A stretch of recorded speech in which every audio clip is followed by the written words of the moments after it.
ಕಾಂಗ್ರೆಸ್ಸಿಗರು ಪಾಕ್ನ ಏಜೆಂಟ್ಗಳು ಅಂತ BJP tweet ಮಾಡಿದೆ. ಈ ಘಟನೆ ನಡೆದಾಗಿಂದ ಕಾಂಗ್ರೆಸ್ನವರು ಒಂದಲ್ಲ ಒಂದು ವಿವಾದಾತ್ಮಕ ಹೇಳಿಕೆ ಕೊಡ್ತಾನೆ ಇದ್ದಾರೆ. ಕಾಂಗ್ರೆಸ್ ನಾಯಕರ ಭಾವಚಿತ್ರ ಹಾಕಿ ಪಾಕಿಸ್ತಾನದ ಏಜೆಂಟ್ಗಳು ಇವರೆಲ್ಲ ಅಂತ ಈಗ ಬಿಜೆಪಿ ಕೊಟ್ಟಿರೋ ತಿರುಗೇಟು.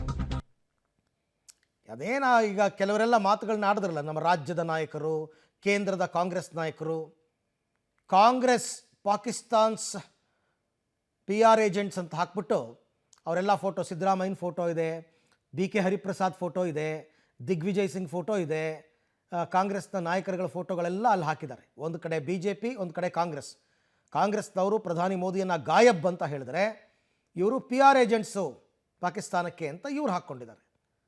ಇಂಥ ವಿಚಾರದಲ್ಲಿ ಇಡೀ ದೇಶ ಒಗ್ಗಟ್ಟಾಗಿ ಎದುರಿಸಬೇಕು. ಆದರೆ ಎಲ್ಲದರಲ್ಲೂ ರಾಜಕೀಯ ಈ ರೀತಿ ರಾಜಕೀಯ ಮಾಡಿಕೊಂಡೇ ಪರಿಸ್ಥಿತಿ ಇಲ್ಲಿಗೆ ಬಂದಿರೋದು. ನಾನು ಒಂದು ಪಕ್ಷದ ಬಗ್ಗೆ ಹೇಳ್ತಾ ಇಲ್ಲ, ಎಲ್ಲರ ಬಗ್ಗೆನೂ ಹೇಳ್ತಾ ಇದ್ದೀನಿ.